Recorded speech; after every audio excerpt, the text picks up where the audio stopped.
But you mentioning Cesar Chavez immediately raises a question, that's an ethics question, Sure. which is how you must have been paying attention to, in general, how the farm workers were covered, in the press, nationwide, in California. What did you see, in terms of, I was, stereotyping and or other well, I still see it. problems with the coverage? I still see it. I still see a lack of depth, a lack of nuance, sophisticated reporting. And I was too young to really recognize what I was seeing at that time. The reporters I worked with actually were quite good. They were, for a small paper, they were very sophisticated, very well read. Eric was he's a Renaissance man really, and so he understood everything that was going on.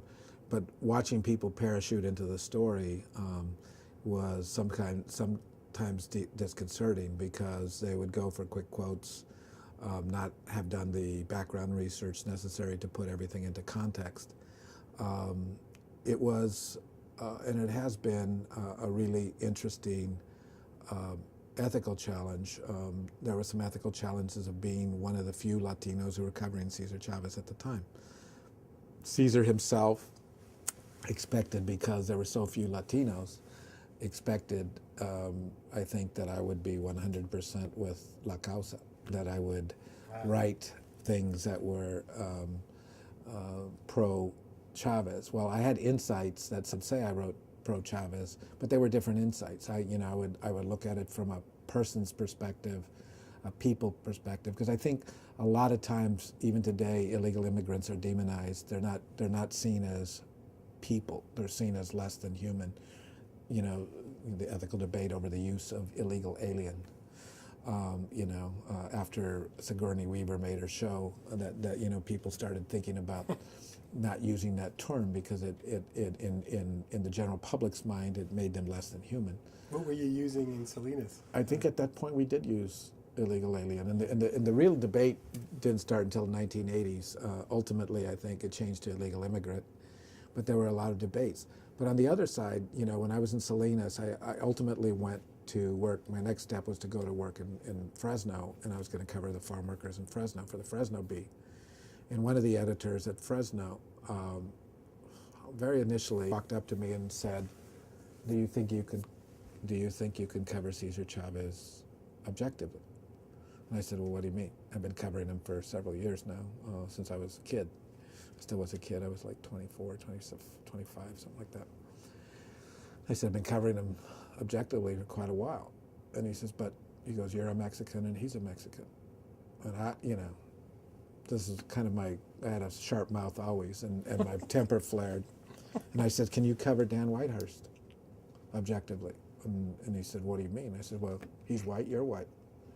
And the guy looks at me, and I said, "Okay," I'm thinking in my mind, "Okay, you're fired. I mean, this is like your second week on the job, and either that or you're going to get labeled troublemaker." And I said, "Okay." I said, "I understand." And he let me, and that never got raised again.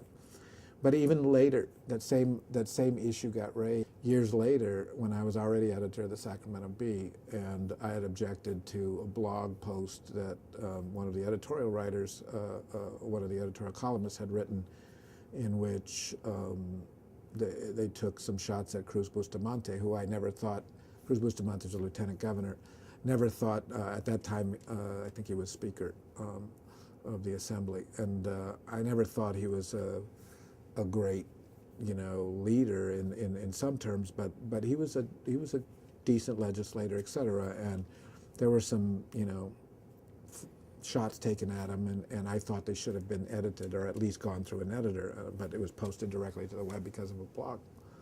And my publisher calls me in, and instead of saying, you're raising legitimate questions, her first reaction is, well, there's some people who are thinking you're just, defending Cruz Bustamante because you guys are friends because you're both Latino. And I said, "I've had lunch with Cruz Bustamante once in my life. I wouldn't consider him a friend. If we ran on the street, he would know me, and I probably wouldn't know him." But, even then, the ethical challenges from Cesar expecting a certain coverage, from editors and publishers assuming that you're going to cover It puts you in a position that many reporters never feel. You know, Steve Lopez has told me that he's gotten that kind of flack in L.A., and of course he's not Mexican in any way, shape, or form. He's You know, and Spanish, and you get it, and it's almost like those who are above you feel compelled that they have to ask that question. I mean, and you know, obviously I didn't take a lot of crap, as I showed you, from at age 25 telling the editor what I told him, and it has irritated me.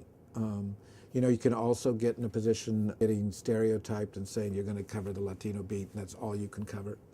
African Americans probably get the same thing, and some people resist. You know, right now at the Walter Cronkite School, I've started a Latino specialization, but you know, I don't worry about what people think anymore, because I think I've proven myself as a journalist over the whole spectrum, and if people want to have their own ideas of where you're coming from, that's fine. Could you talk a little bit about, just summarize why, you know, the Cesar Chavez story was an important story, just because I think it's receding into the past and a lot of people might not. I mean, the Cesar Chavez story, I mean, when you start talking about it and the lasting impact of what he did was mainly a civil rights movement more than a labor movement. But when you look at farm workers in California and indeed in other heavy farm worker states, Florida, Arizona, some of those battles that he fought back in the 60s and 70s with the United Farm Workers Union are still being fought. I mean, they've never been rectified. But what you have, you start thinking about farm and food. Farm work is very difficult. I did it as a kid, not extensively. I worked picking strawberries for a couple of summers, and I didn't eat strawberries for like 3 or 4 years afterwards because I could still smell the stench on my hands even then. But it's, you know, it's stoop labor. It's bending over. It's at that point when I worked, there were no places in the fields to go to the bathroom. There was nowhere to wash your hands. I still remember my brother and I picking strawberries one day, and a crop duster came without any warning and sprayed us all with sulfur, and we were all yellow. I don't know what lasting impact that would happen. But those are the kinds of abuses that were taking place and regularly, you know, with no question. Cesar Chavez, most of those workers were Mexican, although the first farm worker organizers were Filipino. And so Cesar was a community organizer at that point, working in San Jose. Grew up in Arizona, born in Arizona. And he decided that you needed to unionize farm workers. And it was a difficult position to unionize farm workers because many of them are undocumented immigrants. They're, you know, here illegally.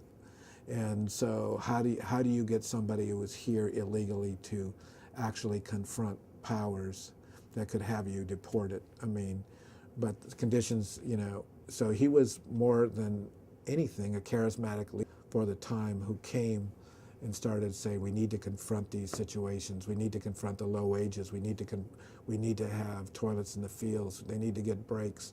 If you're working in the San Joaquin Valley where the temperatures can, you know, easily go into the 110s and above, you need to get, you know, water brought out to you. There has to be some kind of human compassion for workers to go with this. So at that time, you know, you're talking about, you know, civil rights movement just happening at the tail end of it. You know, civil rights assignments have been done, so there's a public consciousness already in place, and the timing was right. And he started organizing Latinos, mainly, like I said, Filipinos, Latinos, other workers throughout California, Arizona, some in Texas, but mainly California. It became a movement. It was a civil rights movement rather than just a labor movement. Labor concessions, higher wages, all of those things ultimately were won, but it became a rallying cry. And Cesar Chavez in many states has become a folk hero. You know, Cesar Chavez Day is celebrated in Arizona now. It's not everybody celebrates it, but it's a holiday. California, their streets named after him, and it's because he was a leader at his time. The lasting impact of wages are higher. But in some places they're still sliding back. The union stopped organizing the fields per se, and they ended up going into very political, kind of a political mode where they would support candidates and bring out people to vote, et cetera, et cetera. So it shifted their emphasis, and some people thought that was a bad move, and so they never fulfilled their promise. But there's a legacy there that was built, and so it was an important story for the time. So when you think back to the coverage, both on California TV stations, national TV, and the California papers, large and small, San Francisco, San Jose, LA, Sacramento. I'm curious to know, first of all, like how often when you were out covering the same story, the reporters spoke Spanish, and also whether you thought the coverage was even-handed, whether it was sympathetic to Chavez, whether it was. I think by and large, the reporting was decent, particularly by some of the reporters that were regular. Ron Taylor from the LA Times was a good reporter, but probably I would say that he was more sympathetic to Chavez than not. Later, I think people, including me, wrote some very hard criticisms of Chavez about having retreated to the mountains and not organizing in the fields. But early on, I think the coverage was generally sympathetic because you see people getting beat up with baseball bats. You see, Teamsters coming in with burly guys and, beating up on people. You saw, sheriffs and others clash. You saw, almost in some of the counties in the valley, there was almost a reaction, a police reaction against the UFW and against the strikers, and all of that's documented, and people, you look at it, so it tends to be, in a way, it was the same kind of coverage that Martin Luther King had generated in the civil rights movement, and Caesar wasn't nearly the speaker or whatever, but he was a charismatic leader, somebody willing to stand up and be counted. And so a lot of the stories took on the same kind of flair and the same kind of flavor of the coverage of the civil rights movement. So it was an interesting period. How many spoke Spanish? Very few. Very few. Still the same. Still the situation today. Really? Very still few. now? Yeah. Still not that many speak Spanish. So. But I think that the ones that covered it regularly did a really good job of trying to understand it. And a lot of the Anglo reporters who covered it tried to learn Spanish. So I thought the efforts were there. The TV folks were another story. They were, just by nature, they'd come in for quick hits, go.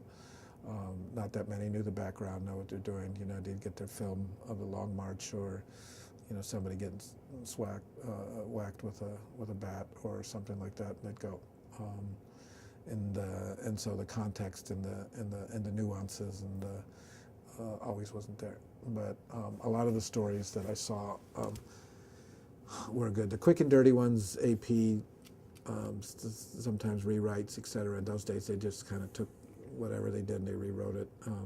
They didn't have much depth, but the people that did on depth, I was impressed, and kind of said, okay, this is what I want to do.